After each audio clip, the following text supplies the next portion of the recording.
वो भारत को दुनिया की तीसरी बड़ी आर्थिक महाशक्ति बनते देख रहे हैं। ನರೇಂದ್ರ ಮೋದಿ ಸರ್ಕಾರ ನಿಜವಾಗ್ಲೂ ನಂಬಿಕೆಯನ್ನು ಉಳಿಸ್ಕೊಳ್ತಾ ಇದೆಯಾ? ಮೂರನೇ ಬಾರಿ ಜನ ಆಯ್ಕೆ ಮಾಡಿದಂಥ ಸರ್ಕಾರ ಎಲ್ಲ ಒಂದು ಕಡೆ ಎಡವ್ತಾ ಇದೆಯಾ?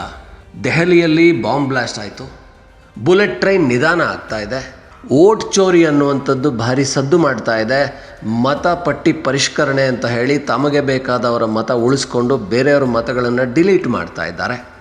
ಹಾಗಾದರೆ ನರೇಂದ್ರ ಮೋದಿ ಸರ್ಕಾರ ನಿಜವಾಗ್ಲೂ ಜನರ ನಂಬಿಕೆಗೆ ಅನುಗುಣವಾಗಿ ಕೆಲಸ ಮಾಡ್ತಾ ಇದೆಯಾ, ಅಥವಾ ಮೋದಿ ಹೋದಲ್ಲೆಲ್ಲ ರೋಡ್ ಶೋ ಮಾಡ್ಕೊಂಡು ಕೈ ಬೀಸ್ಕೊಂಡು ಮೊನ್ನೆ ಉಡುಪಿಯಲ್ಲಿ ಭಾರೀ ಜನ ಬೆಂಬಲ, ಅಂದರೆ ಯಾರೋ ಒಬ್ಬರು ದೇವರಂತೆ ನರೇಂದ್ರ ಮೋದಿ ಅವರನ್ನು ಪೂಜೆ ಮಾಡುವ ಮಟ್ಟಿಗೆ, ಎಲ್ಲೋ ಮನೆ ಮೇಲೆ ನಿಂತ್ಕೊಂಡು ಮೋದಿ ಬಂದರು ಅಂತ ದೂರದಿಂದ ನೋಡಿ ಅವರಿಗೆ ದೇವರಿಗೆ ದೀಪದ ಆರತಿ ಮಾಡಿದಾಗ ಮಾಡುವ ಮಟ್ಟಿಗೆ, ಇದೆಲ್ಲ ಬರೀ ನರೇಂದ್ರ ಮೋದಿ ಮೇನಿಯಾ ಒಂಥರ ಸಮೂಹ ಸನ್ನಿ ಆಗಿಬಿಟ್ಟಿದೆಯಾ? ಇಲ್ಲ, ನರೇಂದ್ರ ಮೋದಿ ಸರ್ಕಾರ ಕೆಲಸಗಳನ್ನು ಮಾಡಿ ತೋರಿಸ್ತಾ ಇದೆ. ಇದಕ್ಕೆ ಮತ್ತೆ ಉದಾಹರಣೆ ಸಿಕ್ಕಿದೆ. ಪ್ರಮುಖ ಉದಾಹರಣೆ, ಯಾವುದಾದ್ರೂ ಒಂದು ದೇಶದ ಉನ್ನತಿಗೆ ಪ್ರಮುಖವಾದಂಥ ಒಂದು ಕಾರಣ ಅಂದರೆ ಅದು ಹಣಕಾಸು, ಆ ದೇಶದ ಆರ್ಥಿಕ ಸ್ಥಿತಿ. ಆ ದೇಶದ ಆರ್ಥಿಕ ಸ್ಥಿತಿ ಚೆನ್ನಾಗಿದ್ದರೆ ಆ ದೇಶ ಬಹುತೇಕ ಚೆನ್ನಾಗಿದೆ ಅಂತ ಅರ್ಥ. ಭಾರತ ಎರಡನೇ ತ್ರೈಮಾಸಿಕದಲ್ಲಿ 2025ರಲ್ಲಿ ಅಂದರೆ ಜುಲೈಯಿಂದ ಸೆಪ್ಟೆಂಬರ್ವರೆಗಿನ GDPಯನ್ನು 8.2% ದಾಖಲಿಸಿದೆ. ಅಂದರೆ ಇದು ಜಗತ್ತಿನ ಎಲ್ಲ ರಾಷ್ಟ್ರಗಳಿಗಿಂತ ಹೆಚ್ಚು ಅನ್ನೋದನ್ನು ಮತ್ತೆ ಹೇಳಬೇಕಾಗಿಲ್ಲ. ಮೊದಲ ತ್ರೈಮಾಸಿಕದಲ್ಲಿ 7.8 ದಾಖಲಿಸಿತ್ತು, ಅದು ಕೂಡ ಜಗತ್ತಿನ ಎಲ್ಲ ರಾಷ್ಟ್ರಗಳಿಗಿಂತ ಅತ್ಯಂತ ವೇಗದ ಬೆಳವಣಿಗೆ ಅಂತ ಹೇಳ್ಬೋದು. ಇದಕ್ಕೆ ಕಾರಣ ಏನು? ಹಾಗಾದರೆ ಮೋದಿ ಸುಮ್ಮನೆ ಇದ್ದುಕೊಂಡ್ರೆ ಇದಾಗ್ತಾ ಇದೆಯಾ? ಭಾಳಷ್ಟು ಬಾರಿ ವಿರೋಧ ಪಕ್ಷಗಳು ಆರ್ಥಿಕ ಬೆಳವಣಿಗೆ ಅಭಿವೃದ್ಧಿ ಆಗೋದಕ್ಕೆ ನೀವೇನು ಮಾಡಿದ್ದೀರಾ, ಸುಮ್ಮನೆ ಇದ್ದರೂ ಅದು ಆಗ್ತಾ ಇರುತ್ತೆ ಅಂತ ಮಾತಾಡಿದ್ದಾರೆ.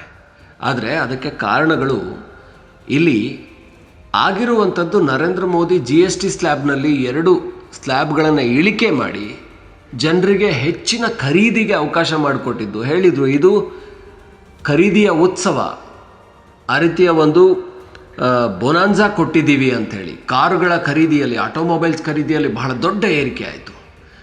ಇದರಿಂದಾಗಿ ಉತ್ಪಾದನಾ ವಲಯದಲ್ಲಿ ಕೂಡ, ಅಂದರೆ ಈ ಏನು ಪ್ರೊಡಕ್ಷನ್ ಇದೆಯಲ್ಲ ಆ ಸೆಕ್ಟ್ರಲ್ಲಿ ಕೂಡ 9.1% ಬೆಳವಣಿಗೆಯನ್ನು ದಾಖಲಿಸಿದೆ.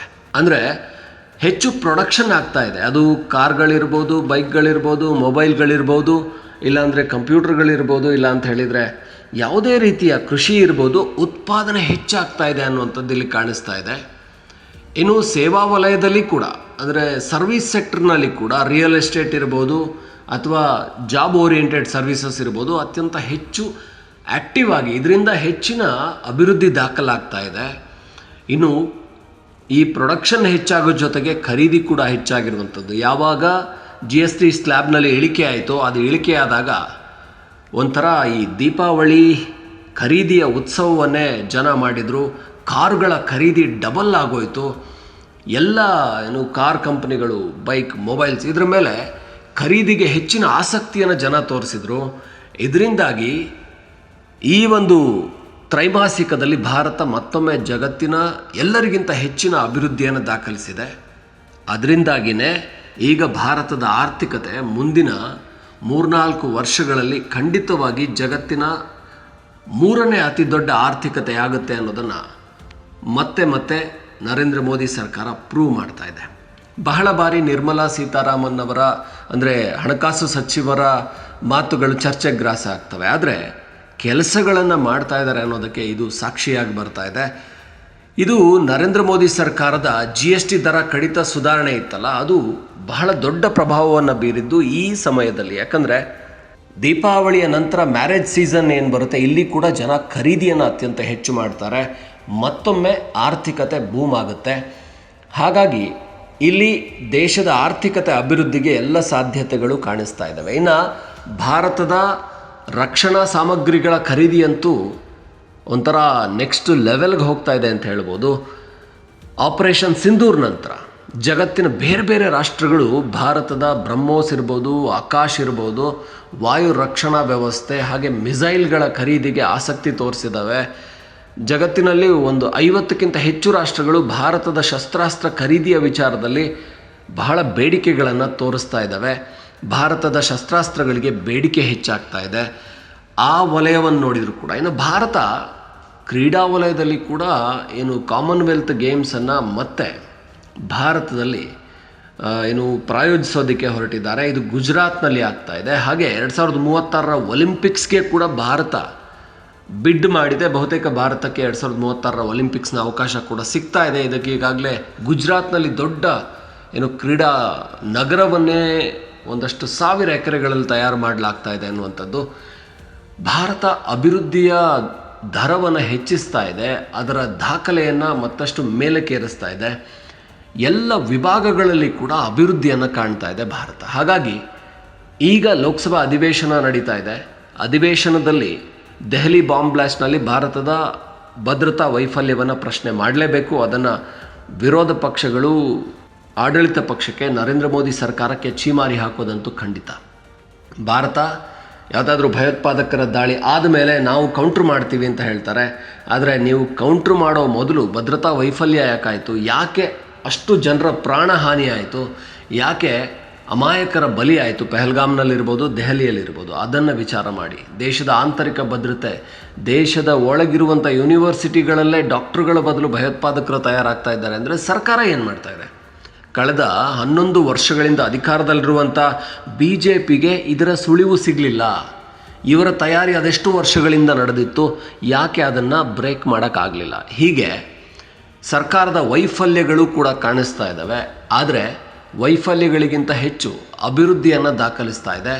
ದೇಶದಲ್ಲಿ ಪ್ರವಾಸೋದ್ಯಮಕ್ಕೆ ಹೆಚ್ಚಿನ ಉತ್ತೇಜನ ಸಿಗ್ತಾ ಇದೆ, ಕ್ರೀಡಾ ವಲಯಕ್ಕೆ ಉತ್ತೇಜನ ಸಿಗ್ತಾ ಇದೆ, ಆರ್ಥಿಕ ಅಭಿವೃದ್ಧಿಯನ್ನು ದಾಖಲಿಸ್ತಾ ಇರೋದು ನೋಡಿದರೆ ಭಾರತ ಬರುವ ದಿನಗಳಲ್ಲಿ ಮತ್ತೊಂದು ವರ್ಲ್ಡ್ ಲೀಡರ್ ಆಗಿ, ಅದು ಆರ್ಥಿಕತೆಯಲ್ಲಿರ್ಬೋದು, ಇಲ್ಲ ಟೆಕ್ನಾಲಜಿ ವಿಚಾರದಲ್ಲಿರ್ಬೋದು, ಸೈನ್ಸ್ ಆ್ಯಂಡ್ ಟೆಕ್ನಾಲಜಿಯಲ್ಲಿ ಕೂಡ ಭಾರತ ದಾಖಲೆಗಳ ಮೇಲೆ ದಾಖಲೆಯನ್ನು ಬರೆದು ಅಭಿವೃದ್ಧಿಯ ದರವನ್ನು ಹೆಚ್ಚಿಸಿಕೊಳ್ತಾ ಇದೆ. ಹಾಗಾಗಿ 3ನೇ ಅವಧಿಯ ಮೋದಿ ಸರ್ಕಾರ ಬರೀ ಶೋನ, ಬರೀ ಶೋಕಿನ, ಬರೀ ಘೋಷಣೆಗಳ, ಬರೀ ಭಾಷಣಗಳ ಅಂತ ಅಂದ್ಕೊಂಡ್ರೆ ರಾಜಕೀಯ ಗೆಲುವುಗಳು ಮಾತ್ರ ಅಲ್ಲ, ಅಂದರೆ ಒಂದು ಮಹಾರಾಷ್ಟ್ರ, ಒಂದು ದೆಹಲಿ, ಒಂದು ಬಿಹಾರ್, ಒಂದು ಹರಿಯಾಣ ಗೆದ್ದುಕೊಂಡು ಹೋಗೋದು ಮಾತ್ರ ಅಲ್ಲ, ಅಭಿವೃದ್ಧಿಯನ್ನು ಕೂಡ ಮಾಡ್ಕೊಂಡು ಹೋಗ್ತಾ ಇದೆ ಅನ್ನೋದಕ್ಕೆ ಉದಾಹರಣೆಗಳು ಸಿಗ್ತಾ ಇದೆ. ಹಾಗಾಗಿ ಒಂದು ಮಟ್ಟಿಗೆ ಮೋದಿ ಸರ್ಕಾರದ ಏನು ಗೆಲುವು ಇದು ಅಂತ ಹೇಳ್ಬೋದು. ಇದು ಸದ್ಯಕ್ಕೆ ವಿಪಕ್ಷಗಳಿಗೆ ಈ ಏನು ಆರ್ಥಿಕ ಅಭಿವೃದ್ಧಿ ದರ ಏನಿದೆ, ಇದನ್ನು ಇಟ್ಕೊಂಡು ನರೇಂದ್ರ ಮೋದಿ ಸರ್ಕಾರ ನಾವು ಅಭಿವೃದ್ಧಿ ಕಾಣ್ತಾ ಇದ್ದೀವಿ, ಬೇರೆ ವಿಚಾರಗಳಲ್ಲಿ ಫೇಲ್ ಆಗಿದ್ದನ್ನು ಸಮರ್ಥನೆ ಮಾಡ್ಕೊಳ್ಳೋ ಜೊತೆಗೆ ಈ ಒಂದು ಅಭಿವೃದ್ಧಿ ದೇಶ ಈ ವಿಚಾರದಲ್ಲಿ ಅತ್ಯಂತ ಹೆಚ್ಚಿನ ಉನ್ನತಿ ಕಾಣ್ತಾ ಇದೆ ಅನ್ನೋದನ್ನು ಕೂಡ ಸಮರ್ಥನೆ ಮಾಡ್ಕೊಳ್ಳೋಕೆ ಕೂಡ ಅವಕಾಶಗಳಿದಾವೆ ಅನ್ನಿಸ್ತಾ ಇದೆ. वो भारत को दुनिया की तीसरी बड़ी आर्थिक महाशक्ति बनते देख रहे हैं और निश्चित तौर पर इसमें बिहार की बहुत बड़ी भूमिका होने वाली है. बिहार समृद्ध होगा और देश की समृद्धि में भी बड़ी भूमिका निभाएगा. साथियों, मेरे इस विश्वास का कारण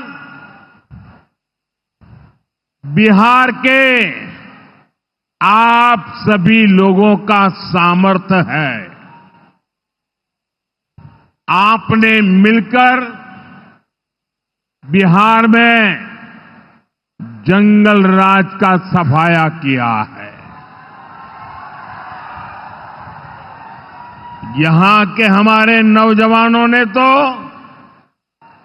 20 साल पहले के बिहार की बदहाली सिर्फ किस्सों और कथाओं में ही सुनी है. उन्हें बहुत अंदाजा नहीं है कि जंगल राज वालों ने बिहार की क्या हालत बना दी थी. जिस बिहार ने सदियों तक भारत की प्रगति को नेतृत्व दिया, उसको पंजे और लालटेन के शिकंजे ने पलायन का प्रतीक बना दिया था।